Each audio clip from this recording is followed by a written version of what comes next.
골로새는 버림이란 뜻입니다. 골로새 이름 자체가 소아시아라고, 지금 터키 지방을 옛날에는 소아시아라고 했는데 온갖 이단들이 많이 난무했던 그런 곳이에요. 교회 안에도 그런 사람들이 많이 들어와서 굉장히 어지럽게 했어요.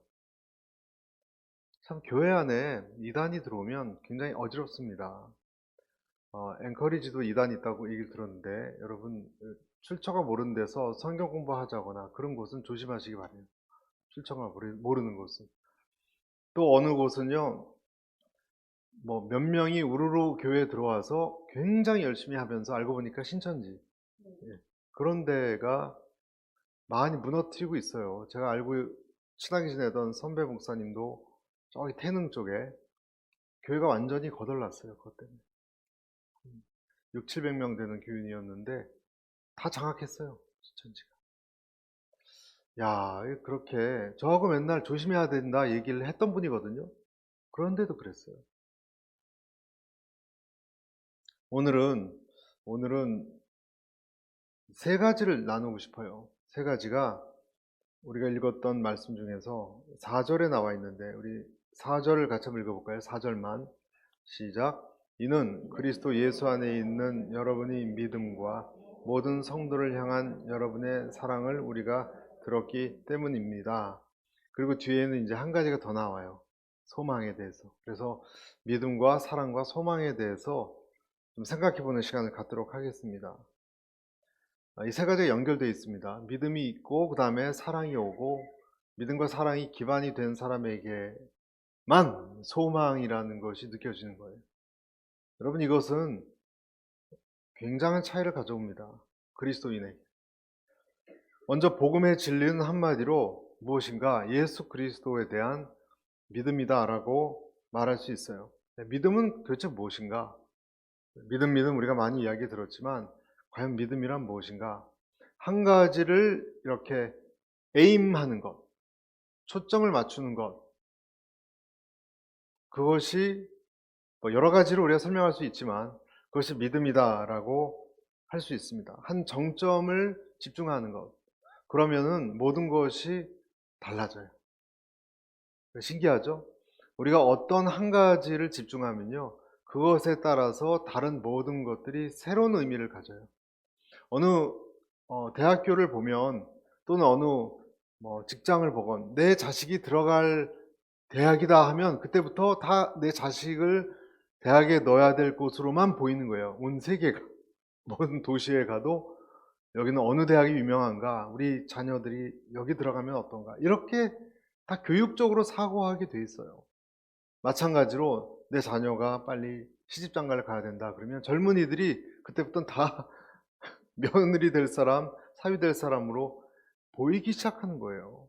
내가 어디에 초점을 맞추느냐가 사물을 새롭게 인식하도록 만든다고 합니다. 우리는 무엇을 믿는가? 무엇을 초점을 맞추는가? 무엇입니까? 네, 하나님이죠. 하나님이고 예수님입니다. 예수님의 십자가와 구속, 이것을 내가 생각하고 믿기 때문에 달라지는 거예요. 그리고 이것을 내가 하나님, 그리고 예수님을 통한 십자가, 그리고 구원, 이것을 믿는 사람은 어떤 든든한 것이 생겨요. 내 마음에, 영적으로. 그냥 내 마음만 그냥 평안하다, 그것이 아니고 영적으로 어떤 갑옷을 입은 것처럼 든든함이 생깁니다.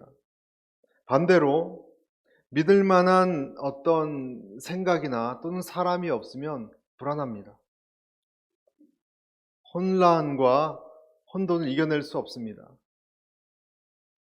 어떤 의미 있는 정점, 믿을 만한 것, 가치 있는 것, 의미 있는 것, 그것을 사람은 가지고 살아야 돼요. 그래야 몸도 건강해지고 역경도 이겨낼 수 있어요. 니체라고 있습니다. 여러분, 철학자 중에 니체가 그런 말을 했어요. Why를 알고 있는 사람은, 왜? Why를 알고 있는 사람은 anyhow를 이겨낼 수 있다 그랬어요. 내가 왜에 대한 의미를 갖고 있는 사람은 어떠한 상황, anyhow도 극복할 수 있다, 그런 말을 했어요. 얼마나 중요합니까? 사실 인간은 믿음이라는 것 속에서 다 살아갑니다. 어려서부터 여러분 이 믿음이 제대로 형성되지 않으면요. 정서적으로 나이가 들어서 여러 가지 정신적인 불안증에 시달립니다. 어려서부터 믿음이 나한테 잘 구축되지 않으면. 그래서 어려서 부모님에게 사랑과 신뢰를 많이 주고받고 자라나지 않으면 일단 사람을 믿지 않고 의심하게 되거나 굉장히 차가운 사람이 돼요. 차갑다는 것은 관계 지수가 낮다는 거고 힘들다는 거예요. 그러니까 어려서 내가 믿음을 받았고 누군가를 믿었다라는 경험이 하나님을 지금 제외하고라도 일반 이 세상에서도 믿음이 그렇게 큰 역할을 차지한다는 거예요. 그때부터 우리는 신뢰라는 선물을 갖게 되고 믿음이라는 것을 연습하게 되기 때문에 이 세상을 훨씬 다른 눈으로 살아갈 수 있는 것입니다. 그 안정감 때문에. 그래서 어떻게 보면은 인간은 이 세상에서 이 믿음을 굳건히 하기 위해서 발버둥 치는 존재라고 할 수 있어요. 우리가 돈을 왜 법니까?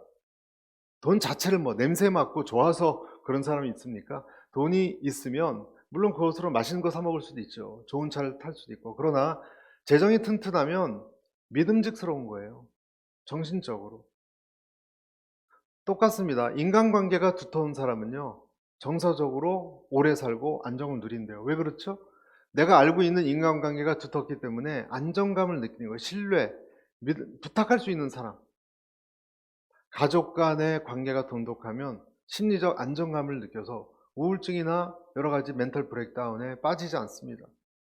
믿을 것이 많아요. 그래서 믿을 것이 많게 하려고 그렇게 우리는 돈도 벌고 성공하려고 하는 거죠.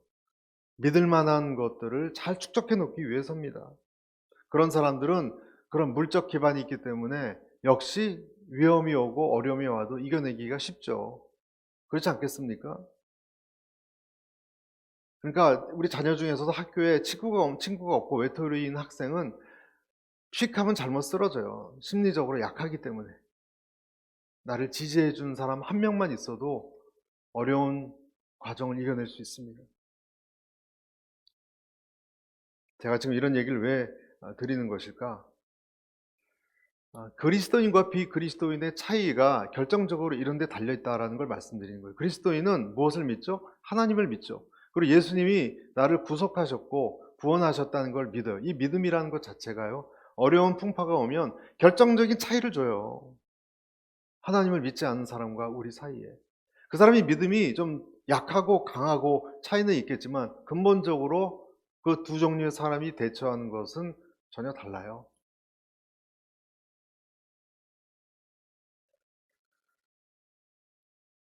그래서 이 세상에 있는 것들을 아까 제가 말씀드린 것처럼 이 세상 사람들은 하나님을 모르기 때문에 하나님 없으면은 정말 이 기둥 같은 것들, 이 기둥이 지탱하고 있죠. 내 인생을 지탱할 수 있는 것이 물질, 그다음에 건강. 이 건강 그렇게 우리가 열심히 챙기는 게 뭐예요? 아까도 제가 산책했는데 미국 할아버지 한 80, 90세 가까이 되신 분인데 죽을 힘을 다해서 러닝을 하고 계시더라고요. 조깅을. 제가 속으로 생각했어요. 저분은 즐거워서 하는 게 아니다. 죽지 않기 위해서 하는 것 같다. 고문 같다, 고문. 그러니까 우리 건강을 지키는 그 믿음의 기반을 만들기 위해서 건강이면 건강. 흔들리면 어떡합니까, 여러분? 돈이면 돈, 은행 잔고가 비워지면 사실 불안해지는 것 아닙니까? 렌트비 못 내면 쫓겨나잖아요, 미국이라도. 또 우리가 인간관계를 소홀히 하면은 부부 사이도 서로 상실이 되면 어떡합니까? 그러니까 거기에 열심을 다하는 것입니다. 그러나 그런 것은 우리가 알듯이 한시적이에요. 우리가 생각하는 것보다 훨씬 빠르게 작은 자극에 의해서 무너져 내릴 수가 있어요. 그럴 때 사람은 내가 믿었던 그런 것 때문에 휘청휘청거리고 소위 정신이 나가요. 그때 정신이 나가버리고 맙니다. 우리가 좀 더 깊이 들어가 봅니다. 이 부분에 대해서. 우리가 이 세상의 믿음과 또는 하나님을 믿는 것과는 비슷한 게 아니에요. 아까 제가 말씀드렸듯이 성장 과정에 부모님과 사랑을 받아서 믿음이 있는 사람은 그러면 잘 살 것이고, 그렇지 않으면은 크리스찬이라도 못 살 것이고, 그런 뜻이 아닙니다. 이 세상의 믿음과 하나님을 믿는 믿음하고는 전혀 달라요. 이 세상에서 믿음이라고 하는 것은 두 종류입니다. 아까 말씀드린 물질적인 것, 뭐 장수한다거나 돈을 갖는다, 이런 것을 믿는 것이고, 또 한 가지는 뭐냐면 어떤 생각을 믿는 거예요. 어떤 신념, 내 어떤 철학, 그런 것을 믿는 것도 신념이죠. 그것도 믿음이에요. 예를 들어서 사람은 적어도 이런 것은 가지고 있어야 돼. 뭐, 교육은 어떻게 어느 정도 받아야 돼. 또 어느 정도는 살아야 돼. 또 사람은 다른 사람에게 이렇게 대해야 돼. 그래야 인간 사회에서 제대로 기능하고 살 수 있어. 가는 정이 있어야 오는 정이 있어. 그러니까 베풀어야 돼. 이런 얘기 하지 않습니까? 안 믿는 사람도. 이심전심. 다 그런 걸 우리는 느끼는 거예요. 사람에게 잘하고, 직장에서는 누구보다 일찍 출근하고, 지각하지 말고. 저희 아버지가 저한테 맨날 그런 얘기 하셨어요. 절대 지각하지 말라고. 근데 제가 첫날 지각한 거 아세요? 그 위치가 하도 헷갈리게 돼 있어서 그 건물 찾느라 5분 늦었어요. 그러니까 그런 이야기를 듣는데, 여러분, 그런 얘기가 맞는 것 같죠? 어려서 성실히 해서 돈을 열심히 벌고 그래야 돼. 그렇지만 여러분, 사람에게 또는 내가 다니던 직장에서 부당하게 해고가 되거나 한직으로 밀려나는 정치적인 어떤 바람에 의해서, 그럼 그 다음부터는 성실 자체를 잘 믿지 않습니다. 여러분, 성실만 갖고 되지 않습니다. 오히려 너무 성실하기 때문에 눈에 벗어나는 경우도 있습니다. 정치색이 좀 있어야 돼요. 이런 얘기를 또 생각하게 됩니다. 물질을 열심히 모아도 물질이 나를 배반할 때도 있어요. 제가 어떤 독일 분이 그런 얘기를 했어요. 독일은 3번 화폐 개혁이 있어서 그분은 그렇게 화폐를 모아놨는데 다 휴지 조각, 마지막에는 마르크와 2차 대전 이후에 쌓아놨던 돈이 광에도 쌓아놨대요. 그 아버지로부터 열심히 일하는 것을, 근로윤리를 배워서 나중에 다 날라갔어요. 그래서 이분이 20세기 사람인데 화폐를 거래를 안 해요. 완전히 화폐에는 아예 물물교환으로 살아요. 이분은 아예 담 쌓고, 그쪽은 그러니까 믿지 않는 거예요. 트라우마를 3번이나 당하니까. 그러니까 우리가 믿었던 물질도 기반이 흔들릴 수 있고, 그리고 내가 믿었던 사람은 성실히 하면 돼. 아니요, 성실하게 해도 안 되고요. 내가 누구를 진정으로 대해줬어도 등에 칼 꽂는 사람이 나타나잖아요, 이 세상은. 그러니까 그 다음부터는 인간관계를 뭐 진실하게 대하면 다 그렇게 돌아온다, 그것도 사실이 아닌 것 같아요.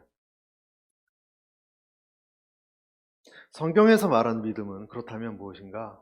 성경에서 말하는 믿음은요, 어떤 이런 무엇이 잘 되기를 바라는 믿음 같은 것이 아니에요. 바라는 것의 실상이요, 이런 말씀 있죠, 히브리서에. 내가 어떤 것을 열심히 바라고 내 자식이 잘 되기를 바라면 그것이 현실로 온다, 그런 뜻이 절대 아니에요. 그거는 미신이에요, 미신. 여기서 바라는 것이라는 것은 하나님께서 나를 통해서 바라시는 것을 말하는 거예요.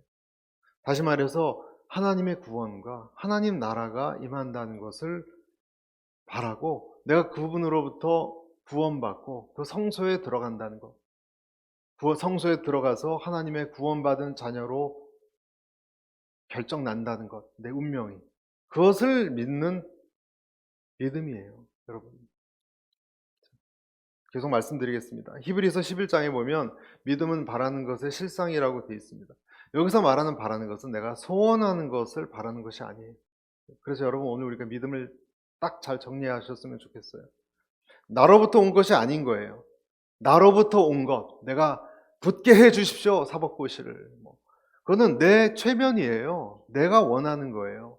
그것을 이야기하는 것이 아니에요.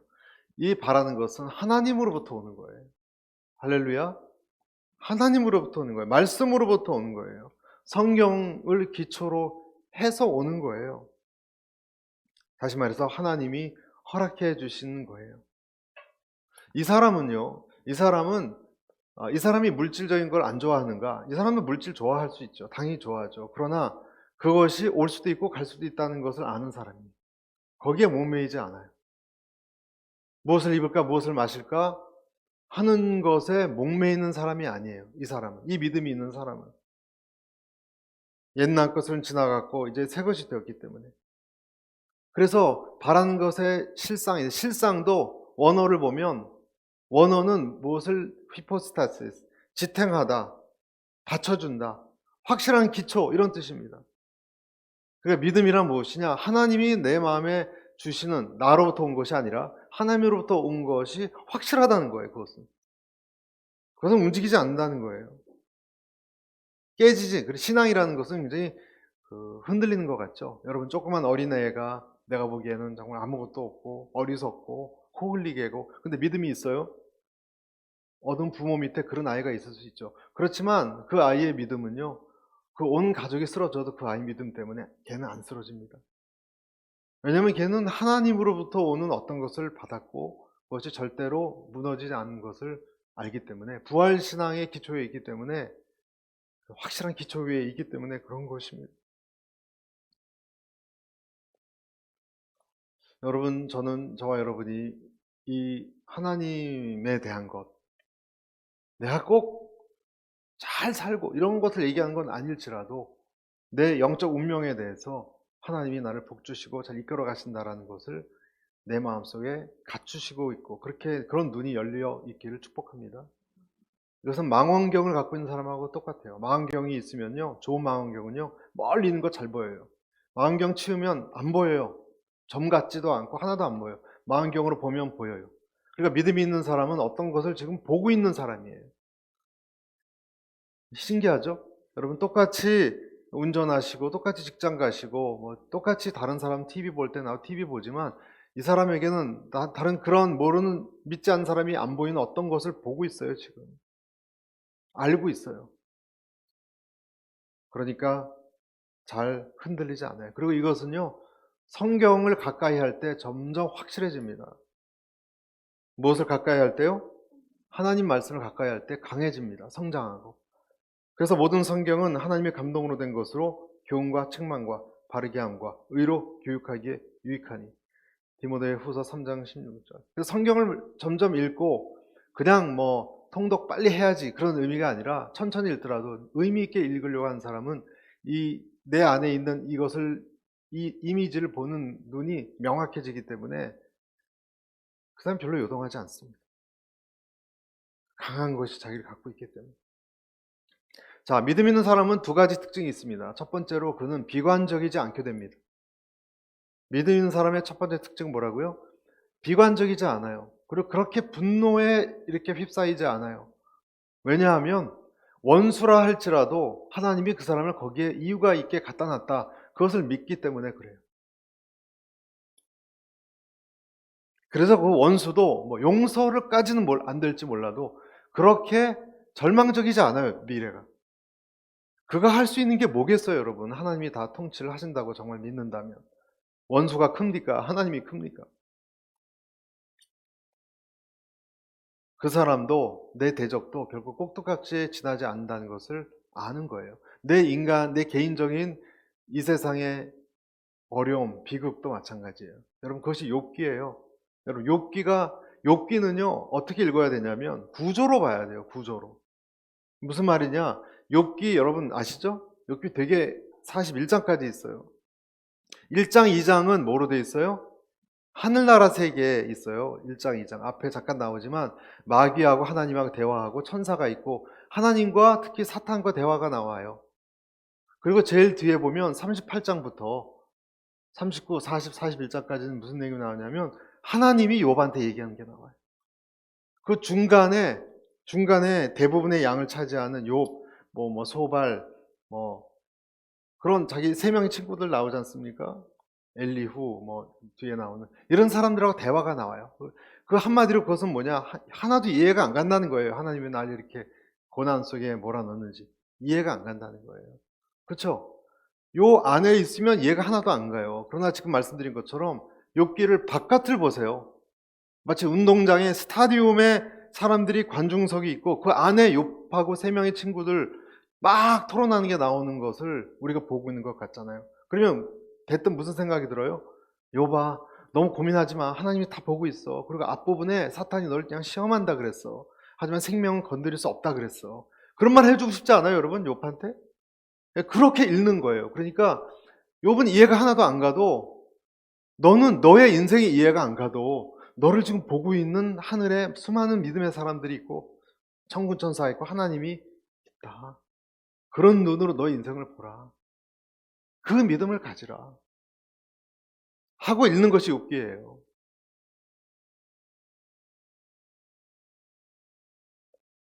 우리의 비관적인 이 마음, 감정 이런 것은 불행한 세력에 의해서 또는 잘못된 운에 의해서 내 인생이 비참해지고 불행해지고 비극으로 끝나지 않을까 하는 두려움 때문이에요. 그런 결말이 자꾸 올 것 같기 때문에. 하지만 여러분, 강력한 경찰관이 그 마을을 지금 돌아다니고 그 선한 경찰관이 있다는 것을 믿으면요, 두려워하지 않습니다. 그리고 그때부터 심지어는 나를 힘들게 하는 사람도 하나님이 세워놓은 어떤 서번트 같은 느낌을 받아요. 여러분들 그렇게 생각해 보신 적 있습니까? 내 인생에 힘들게 했던 사람도 돌아와 보니까 나를 어떻게 보면 훈련시켰던 서번트, 하나님의 서번트 역할을 한 게 아닌가? 그런 생각 하신 적 있죠? 그 얘기는 뭐냐면 하나님이 다 이렇게 장기판에 말을 두듯이 이렇게 하는구나.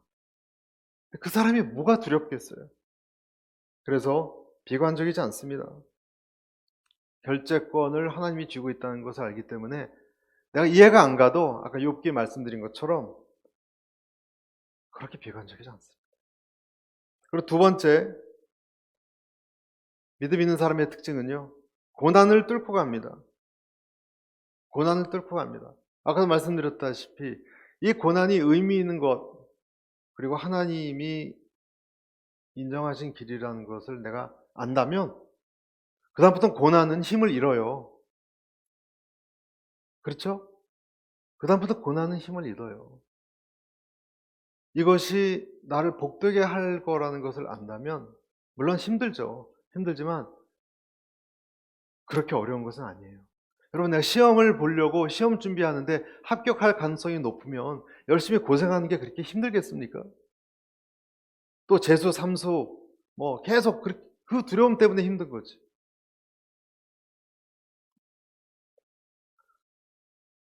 목표가 있다면, 믿음은 무엇을 에임한가 그랬어요. 초점이 있다면 무질서 혼돈도 감당할 수 있습니다. 절망은 내가 믿었던 것이 무너졌을 때 일어나는 것인데, 그렇지 않고 내가 절망할 자격도 없는 사람이다, 하나님이 다 붙들고 간다라는 것을 알면 고난을 통과할 수 있습니다. 왜냐하면 하나님이 그것을 옳다 했기 때문에. 자, 여러분 보세요. 사람은요, 내가 만든 신념은, 아까도 말씀드렸듯이 내가 만든 신념은 금방 무너져요. 어떤 영업사원이 있다라고 한번 생각해 보세요. 어떤 물건을 팔아야 된다거나 어떤 금융상품을 팔아야 되는 사람이 있어요. 고객님, 이것을 이렇게 가입하시면요, 이것은 이런 혜택이 있고요, 지금 하셔야 돼요. 그래야 나중에 엄청 많은 혜택을 받고 저희 회사가 이런 상품을 제공하고. 그러면 이제 고객은 껌뻑껌뻑 그런가 보다. 그리고 그러세요? 그러고 사인하고 그렇게 하잖아요. 확신에 차서 얘기하죠, 그 영업사원은. 그렇죠? 그런데 자기는 알잖아요. 이게 정말 진리인지, 아니면 우리 회사를 위해서 내가 이 논리를 만들어서, 말을 만들어서 이걸 쫙 설명하고 있는지는 자기는 알지 않습니까? 만약에 이 영업사원이 어느 날 본인의 개인적인 심각한 문제가 생겨서 더 이상 회사를 다닐 수 없게 되었다.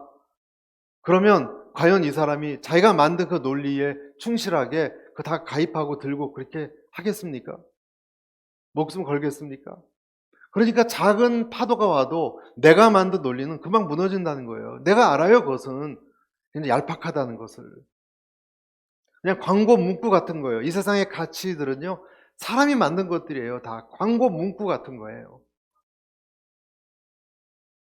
하나님의 뜻은 내가 상하고 배고프다 할지라도 견뎌냅니다.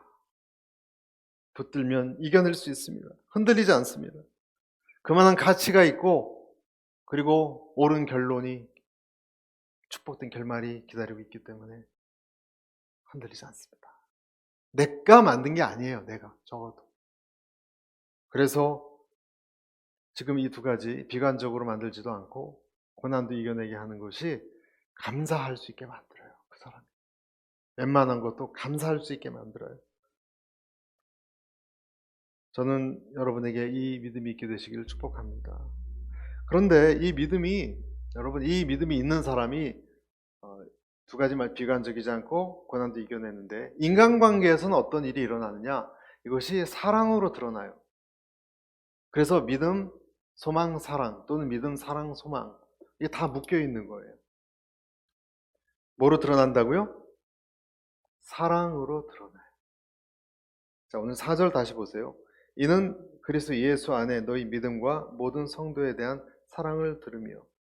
그래서 믿음이 있는 사람, 이렇게 뭔가 이 세상 사람이 못 보는 것을 보고 사는 사람의 가장 강력한 특징은 여러분 사랑이에요. 사랑에 대해서 잠깐 설명해 드립니다. 사랑은 무엇인가? 열매죠. 그렇죠? 고린도전서 13장 우리가 사랑은 언제나 오래 참고 다 열매예요. 하지만 더 강력한 장은 요한일서 4장에 있어요. 하나님은 사랑이시니라. 사랑하는 자는 하나님을, 하지 않는 자는 하나님을 알지 못한다. 이렇게까지 얘기했어요. 그러니까 사랑하지 않는 사람은 하나님을 모르는 사람이다. 사랑하는 사람은 하나님을 아는 사람이다. 왜 그럴까? 그걸 아까 말씀드린 열매로 사랑이 나타난다. 왜 그럴까요, 여러분? 하나님이 사랑이니까. 그러니까 믿음을 가졌다는 것은 하나님이 내 안에 들어오는 거잖아요. 영접하는 거잖아요. 맞습니까? 그러면 하나님이 사랑이라 그랬잖아요. 그러니까 사랑이 들어오는 거예요. 나하고 합체가 되는 거예요. 하나님을 영접하면 사랑도 내 안에 합체가 되는 거예요. 그러니까 당연히 내 안에 사랑 같은 게 생기는 거예요. 변화가 일어나는 거예요. 할렐루야. 그런데 어떤 분이 이렇게 질문할 수 있죠. 목사님, 그런데요, 저는 하나님을 정말 잘 믿고 확신하고 하나님을 위해서 헌신도 많이 하고, 그런데 사람을 바라보면 이렇게 사랑이 막 이렇게 흘러나오지는 않는 것 같아요. 어떻게 된 건가요? 난 믿음은 분명히 있는데. 그렇게 질문할 수 있겠죠. 실제로 그런 사람이 있습니까? 없습니까? 많죠. 막 흘러나오고 막 할렐루야. 왼뺨 때려도 오른뺨도. 몇 사람이나 그래요. 그러면 뭘까요? 그 사람이 하나님을 영접을 확실히 못했거나, 정말로, 아니면은 작업 중이에요.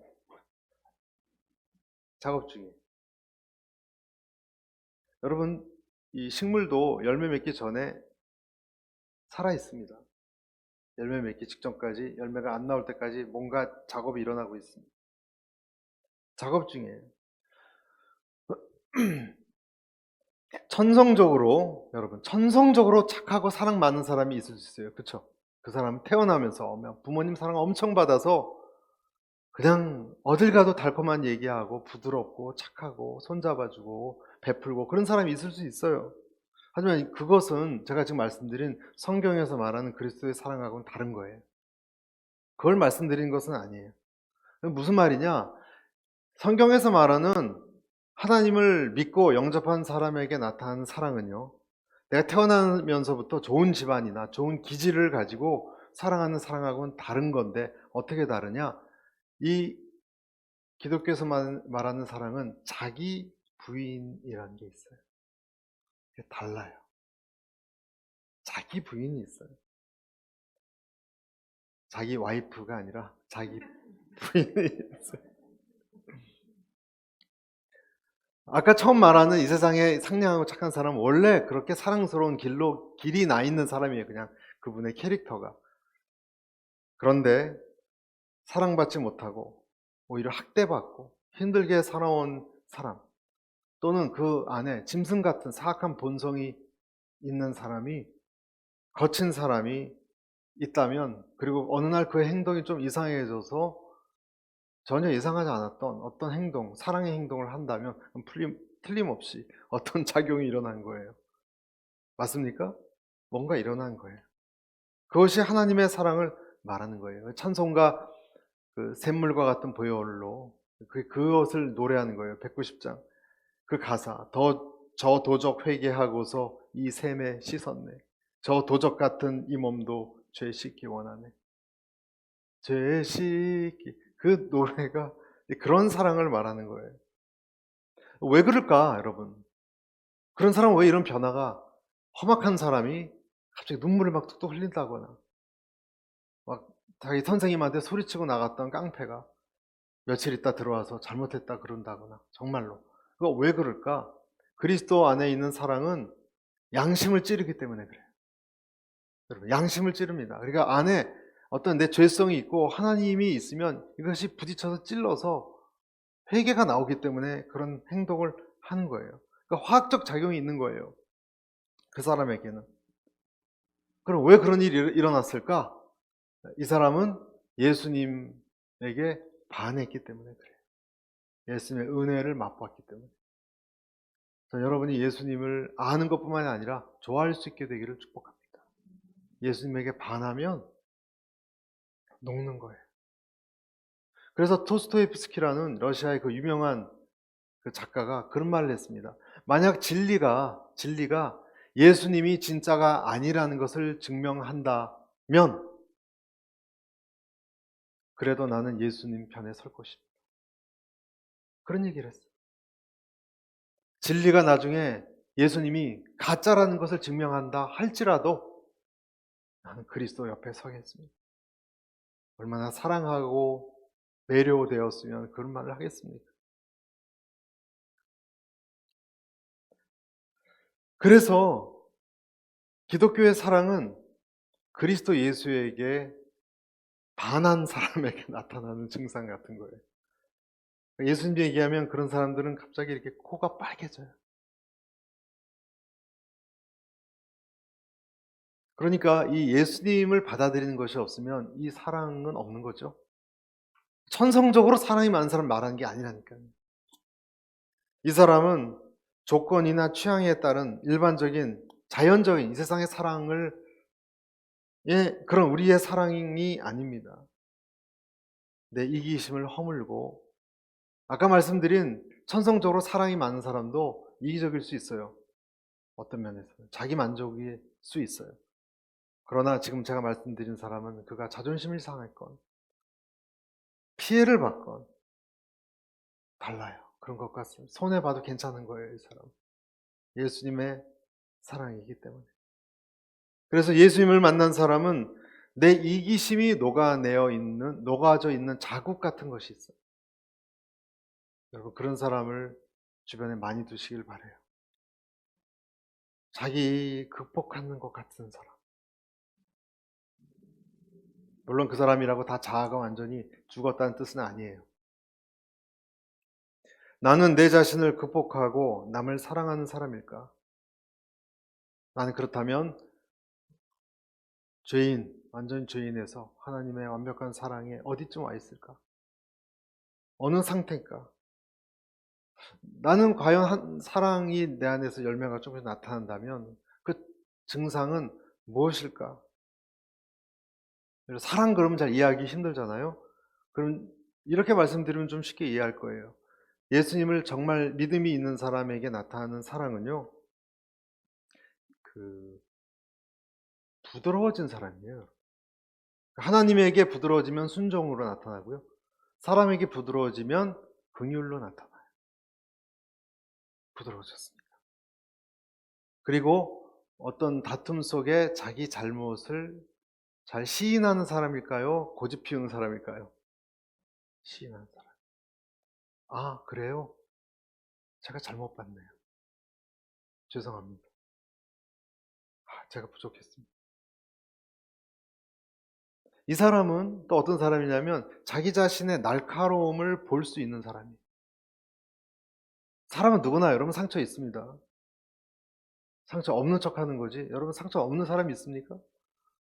누구나 상처 있습니다. 가만히 보면 내 안에 이렇게 면도날 같은 게 몇 군데 돋아 있어요. 상처 확 주고. 다 있어요. 그런데 그것이 다 뽑혔다는 게 아니에요. 예수님을 영접하고 하나님 믿은 사람은 기도하면서 그게 보여요, 자기 안에. 그래서 정말 조심해요. 자기가 자기를 아니까 조심하는 거예요. 근데 자기가 옳다고 생각하면 막 휘둘르죠. 내가 막 여기 칼날이 있다고 생각하면 얼마나 조심하겠어요, 여러분. 그 차이예요.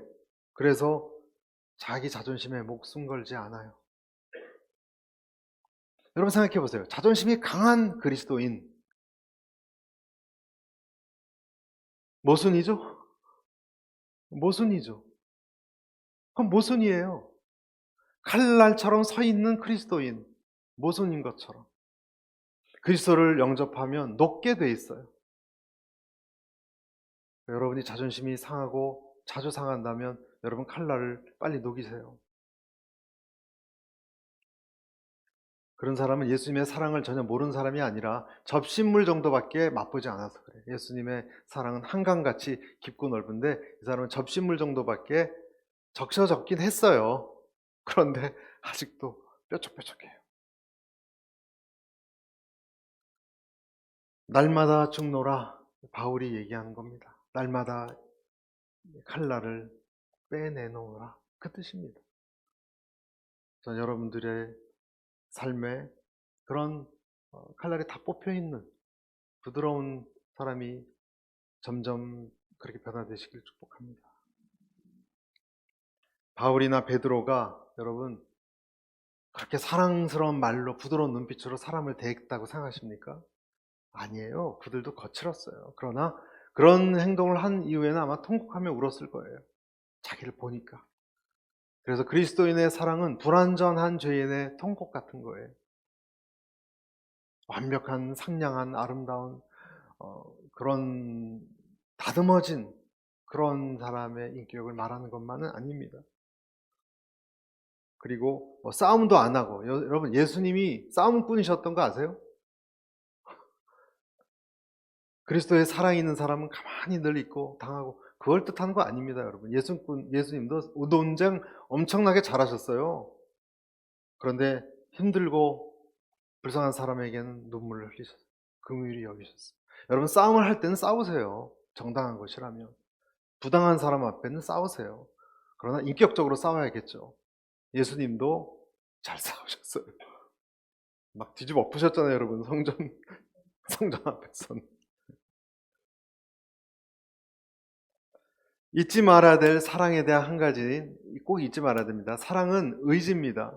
또한 예수님이 부싯돌로 불을 붙인 사랑에 내가 불을 계속 태우게 하는 내 의지도 필요합니다. 그래서 부부관계도 사랑스러워야 사랑하는 게 아닙니다. 의지를 갖고 안 사랑스러워도 사랑스럽다고 믿고 자꾸 바라보는 것입니다.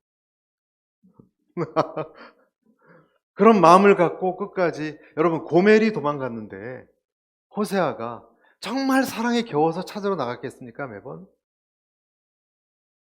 싫죠. 싫은데 의지를 갖고 나간 거예요.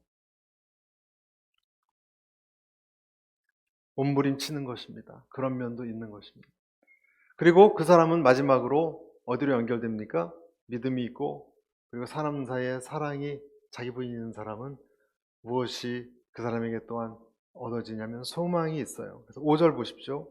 우리 마지막 5절을 같이 한번 읽어보겠습니다. 시작. 너희를 위하여 하늘에 쌓아둔 소망을 비롯된 진리의 말씀, 곧 복음 안에서 여러분이 이미 들은 것입니다. 자, 반석 같은 믿음이 있고 또 사람들에게 그렇게 천사는 아니지만 반쯤 천사처럼 변하는 그런 그리스도인에게 환난이 없습니까? 환난이 많습니다. 그래서 환난이 있기 때문에 소망이 중요해집니다. 그 사람은 소망을 붙들지 않으면 이겨낼 수 없는 사람입니다. 이 신학자였던 성경학자 박윤선 박사님이라고 계세요. 아주 천재 같은 분이세요. 우리나라에 몇 안 되는 천재 중에 한 분이 있어요. 이렇게 말했습니다. 사람이 낙심하는 것은 하나님을 의지하지 않고 다른 것을 의지하는 교만이다. 사람이 낙심한다는 것은 하나님을 의지하지 않고 다른 것을 의지하는 교만에 지나지 않는다. 여러분 생각해 볼 만한 말씀이에요. 왜 다른 것을 의지하는 교만인가?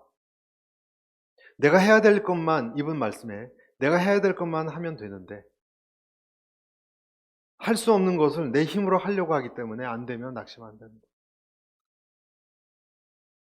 그래서 여러분 어느 정도 낙심을 하는 것도 유익해요. 내가 어떻게 할 수 없는 것을 많이 낙심하면 자기의 주제를 파악해요. 내가 건들 수 없는 거예요. 그래서 유익한 면이 있어요. 자, 자식을 예를 들어 봅시다. 자식이 잘 되고 못 되고는 내가 영향력을 끼치는 것은 20, 30%라고 치면 왜 70%, 80%까지 여러분이 책임진다고 그러십니까? 하나님 영역인데. 하나님 영역이에요. 내 자식이지만 하나님이 독립적으로 케어하세요. 내가 좌지우지할 수 없어요, 그 인생. 난 잠깐 맡았던 사람일 뿐이에요, 어린 시절. 그러니까 낙심한다면 빨리 내 주제를 파악하고 내가 할 수 없는 건 하나님께 맡기는 거예요. 기도하는 거, 중보기도는 해야죠. 내 힘으로 하려고 했기 때문에. 그리고 낙심을 하면서 인생은 철이 들어갑니다. 우리는 낙심하면서 영원하지 않다는 것이 영원한 줄 알았는데 영원하지 않는 걸 자꾸 깨닫는 것이 낙심이잖아요. 그 철이 들려가지 않습니까? 인간관계가 최고인 줄 알았는데 친구들도 없어지고 또 친구한테 배신을 당했다면 괜한 것을 너무 의지했구나. 철이 들어가는 거 아닙니까? 돈만 있으면 그렇게 교만하게 사람들을 하대하고 살아왔는데 내가 지금 철이 없었구나. 그걸 경험해가는 건 아니겠습니까? 영원하지 않은 것을 영원한 것처럼 소망처럼 바라보고 살다가 아니라는 것을 깨닫는 것이 낙심이고 철들어가는 것입니다. 그런데 오늘 말씀은 뭐라고 되어 있어요? 5절에 하늘에 쌓아둔 소망에서 비롯됐다 그랬습니다. 이 세상이 다 허물어져도 하늘에 쌓아둔 것이 또렷이 보이는 거예요. 히브리서 6장 19절에도 여러분 이런 말씀이 있어요. 우리가 가진 이 소망은 안전하고 확실한 영혼의 닷과 같아서 휘장 안으로 들어가게 합니다. 여러분 닷이라는 것은 여러분 더 잘 아시죠? 뾰족하게 생겨서 바닷속에 확 처박히면 배가 흔들리지 않습니다. 배가 이렇게 막 떠내려가지 않습니다. 그러니까 하나님의 말씀, 하나님의 약속이 닷같이 콱 박혀 있기 때문에 배를 안정시켜서 절대 떠내려가지 않습니다. 그것이 있는 사람은 소망이 있는 사람이에요. 그래서 욥기에 이런 말씀이 있어요. 그가 나를 죽이실지라도 나는 그를 신뢰하리니. 얼마나 이것이 강하면 그가 나를 죽이실지라도 나는 그를 신뢰하리. 말씀을 정리하겠습니다. 이 믿음, 소망 또는 믿음, 사랑, 소망 이 세 가지는 다 연결되어 있습니다. 만약에 내가 사랑이 많다, 하나님을 모르고 그러면 그 사람은 결국 자기 중심적인 사랑일 가능성이 높아요. 그러나 자기가 피해를 보면도 불구하고 사랑할 수 있는 사람, 그의 인격에 걸맞지 않게 사랑의 신용이 자꾸 나오는 사랑, 그것은 그리스도의 사랑입니다. 하나님의 사랑이 하나님이 들어왔기 때문입니다. 그리고 그 사람은 이 세상 사람이 못 보는 어떤 영화 같은 것을 보면서 걸어가고 살아가고 있어요. 그것은 영혼의 닷과 같습니다. 흔들리지 않습니다. 흔들리기도 하고 넘어지기도 합니다. 그러나 그 다음날 일어납니다. 아멘? 일어납니다. 왜? 결론을 아니까. 결론을 알고 지금 움직이는 통치자가, CEO가 누군지를 아니까. 통치자가 누군지를 아니까. 나쁜 것 같아도 좋게 하려고 하는 것이란 걸 아니까 툭툭 털고 일어날 수 있습니다. 이 말씀 앞에. 그리고 그것이 자라난다고 했습니다. 6절 끝에 보면 열매를 맺어 자라는도다. 그러한 저와 여러분 되시기를 축복합니다.